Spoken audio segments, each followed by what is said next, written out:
Je n'obtiens jamais ce que je désire, je pense, j'attire, j'atteins mes objectifs. Nous allons parler dans ce module des personnes qui n'atteignent pas leurs objectifs de façon régulière, qui ne sont pas bien évidemment à cause de cela. Et nous allons voir d'une part qu'est-ce qu'ils ressentent par rapport à cela, et après comment est-ce qu'ils peuvent surtout essayer de faire en sorte d'une part de fixer des objectifs qu'ils puissent atteindre et non pas inatteignables comme beaucoup d'entre nous le font, et comment parvenir à réussir finalement à fixer non seulement les objectifs mais surtout à les atteindre. Première chose, lorsque quelqu'un n'atteint pas ses objectifs, la première chose à faire, c'est d'essayer de se poser la question de ce que l'on ressent.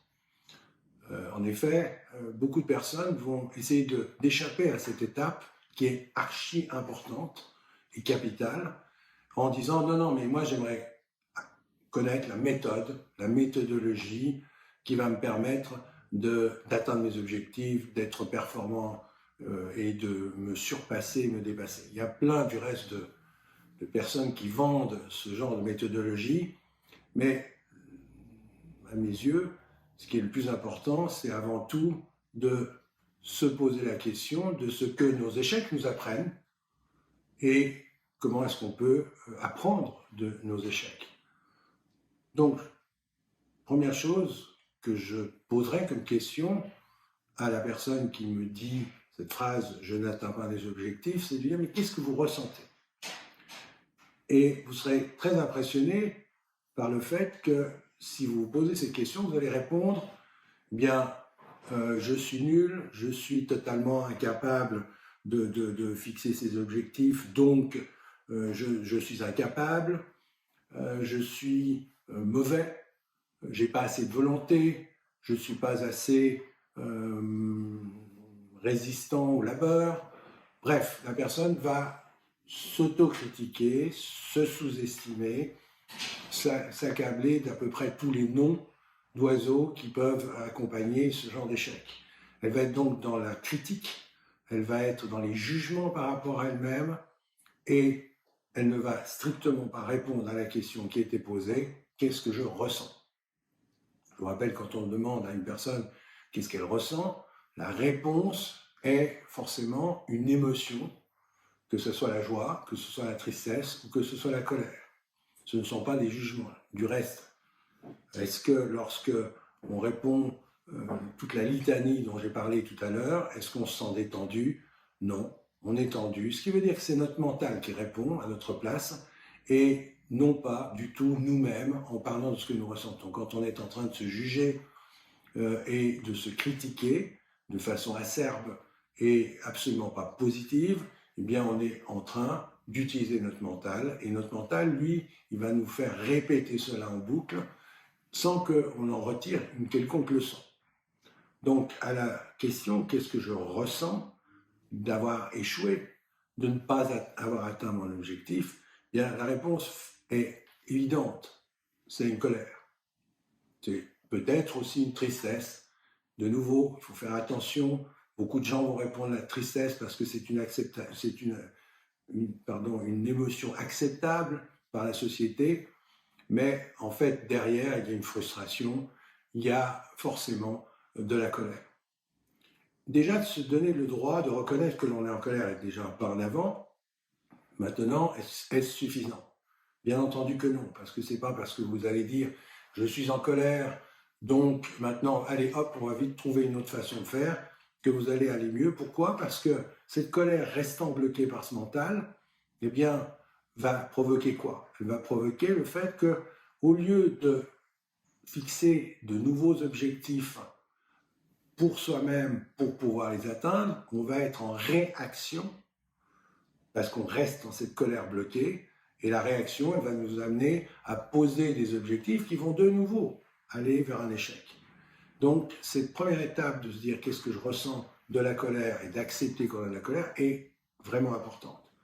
Maintenant, une fois qu'on l'a accepté intellectuellement, bien, il faut se dire qu'est-ce que je peux en faire, parce que si elle reste bloquée, je vais rester tendu et je ne vais pas être capable de déterminer ou quelque chose ou un projet pour le futur qui soit à ma dimension, à ma taille et que je puisse réussir. Mais il va falloir ressentir cette colère et l'exprimer. L'exprimer non pas aux autres, mais de nouveau soi-même pour se faire à soi-même du bien. Le faire est archi important parce que quelque part, d'une part, ça va nous permettre de nous débarrasser de cette colère bloquée, mais en plus, c'est une façon de pouvoir revenir à nous-mêmes, à nos qualités, à la personne que nous sommes, et non pas à rester dans ces réactions et bourré finalement de non seulement de jugement sur nous-mêmes, mais de remords aussi, de culpabilité souvent, mais aussi de cette rancune presque que l'on peut avoir par rapport à la vie, par rapport aux objectifs, par rapport à tout ça. Donc débarrassons-nous d'abord de la colère, il faut se permettre de la vivre, et se permettre de la vivre, c'est de se donner un peu d'importance, de valeur, et revenir à nous-mêmes. C'est un premier point capital. Maintenant, après, c'est de se dire, ok, comment est-ce que je fais jusqu'à présent, comment j'ai fait jusqu'à présent pour fixer mes objectifs? Il y a 3 façons de fixer les objectifs. Première façon, c'est de les fixer avec son mental. Alors, fixer les objectifs avec son mental, ça va être évidemment quelque chose d'assez délirant souvent. On va être dans les rêves, dans l'imagination, on va être dans la surpuissance. On va dire, je veux devenir millionnaire. Pourquoi je veux devenir millionnaire? Parce que comme ça, je pourrais aider les autres, ou bien je pourrais en fiche plein la figure aux autres, leur montrer que je suis excellent. Donc, on n'est plus du tout centré, on fait les choses pour les autres, ou par rapport aux autres, par rapport à la société, et donc, absolument pas, on est en contact avec nos réelles envies. Ce sont plutôt des velléités que l'on va évoquer, et ça donne, alors c'est un peu caricatural, mais c'est l'exemple de la personne qui dit « je veux devenir millionnaire », vous lui dites « est-ce que tu joues au moins au loto ?» Non, jamais. On est dans la velléité, on est dans le désir de paraître, dans le désir de faire en sorte que les autres nous trouvent génial, et tout. Donc c'est absolument pas évidemment la bonne façon de s'y prendre. Donc la première des choses, ça va être d'essayer, et d'essayer de réussir surtout, d'éteindre ce mental de façon à se dire, ok, quels sont les objectifs que j'ai envie de réaliser? Et là, on va donc évidemment revenir à quelles sont mes envies. Qu'est-ce que j'ai envie de réussir? Qu'est-ce que j'ai envie de vivre? Qu'est-ce que j'ai envie d'atteindre? Mais c'est une envie. Là, évidemment, on oublie les gens qui doivent remplir des objectifs parce que c'est donné par leur hiérarchie. Et tout. On parle de comment est-ce que moi, je peux fixer mes propres objectifs et m'y tenir et y réussir. Première chose, c'est chercher ses envies. Il y a 2 façons de chercher ses envies. Il y a la façon où je vais utiliser mon cerveau, on ne parle plus du mental, mon cerveau, pour chercher mes envies. Est-ce que c'est possible? Mais je vous dis d'entrée de jeu, non. Pourquoi? Pour une raison très simple. Notre cerveau, même si il est glorifié par la science matérialiste en disant que c'est le centre de notre être, c'est lui qui coordonne tout, c'est lui qui a les pleins pouvoirs, eh bien notre cerveau, c'est un système binaire. Alors, si on compare aux computers, les computers sont du reste faits sur le modèle du cerveau, ce qu'on appelle les systèmes où il y a le 0 et le 1 qui existent, le 2 n'existe pas. Si vous introduisez le 2 comme 3e possibilité, choix, le computer, comme le cerveau, disjoncte. Il ne peut pas. Faites l'expérience, essayez de vous donner 3 possibilités au choix. Vous verrez que vous en éliminez une en disant « ouais, mais ça, j'aime pas, c'est pas ça ». Et puis, vous allez utiliser votre cerveau en faisant la colonne des plus, la colonne des moins. Qu'est-ce qui est positif par rapport à telle solution? Qu'est-ce qui est positif par rapport à telle autre solution? Et qu'est-ce qui est négatif? Dans les deux. Puis, une fois que vous aurez fait le poids des deux, vous choisirez avec votre cerveau, de façon logique et rationnelle, le choix où il y a le plus de plus. Donc, souvenons-nous que c'est excessivement restreint. Notre cerveau ne peut pas faire un choix au-delà de 2 possibilités. Et quand on parle d'envie, il peut y avoir multiples envies, puis il va falloir qu'on en choisisse une pour fixer notre objectif. Pour illustrer ça, est-ce que vous levez le matin, est-ce que ça vous viendrait à l'idée 2 secondes d'allumer votre computer, de lui dire « Dis-moi, mon cher computer, quelles sont les solutions, qu'est-ce que tu me proposes comme envie pour la journée ?» Le computer va pouvoir, suivant son programme, vous présenter 10, 20, 100 programmes différents. Il vous les présentera, mais il ne vous dira évidemment pas quel est le programme à utiliser. Si par contre vous dites « J'ai envie d'écrire une lettre ou un courriel à certaines personnes », à ce moment-là, en effet, vous taperez sur l'application Word et vous aurez la possibilité, l'aide du computer qui peut être d'une grande qualité et très important pour que vous puissiez écrire votre courriel aux gens que vous désirez.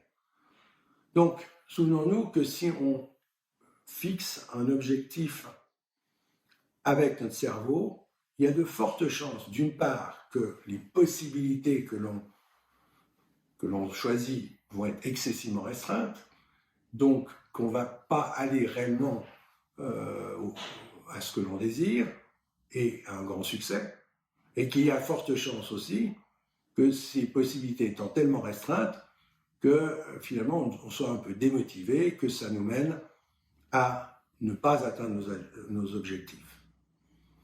Il nous reste une autre façon de faire, vous avez compris que c'était évidemment comment est-ce qu'on peut y parvenir, c'est de fixer les objectifs avec notre savoir inné, avec notre intuition, avec nos envies.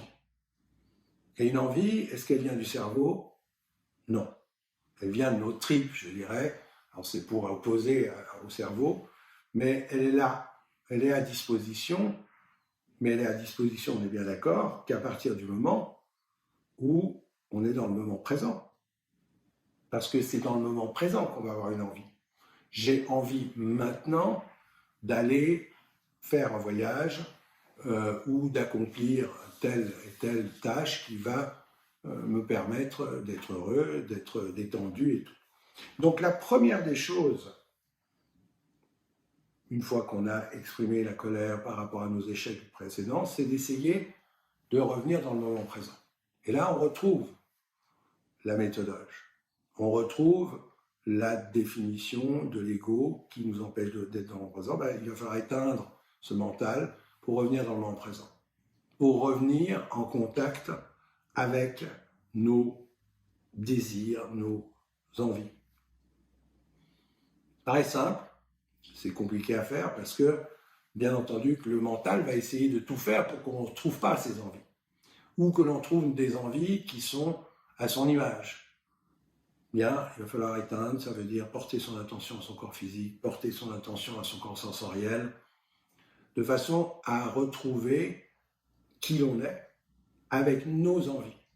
Pour illustrer cela, revenons à la personne qui désire devenir riche et puis d'avoir plein d'argent. Est-ce qu'on a une envie de devenir riche et d'avoir plein d'argent? Est-ce que ça, ce désir ou cette envie, moi je l'appellerais un désir et non pas une envie, vient réellement de qui l'on est? Bien, vous verrez que si vous vous posez la question, le but n'est pas forcément de devenir riche pour devenir riche, de devenir millionnaire pour devenir millionnaire. Que notre envie est réelle et peut-être d'avoir suffisamment d'argent pour pouvoir mener la vie que l'on veut sans être limité par des problèmes financiers. Ce qui est différent.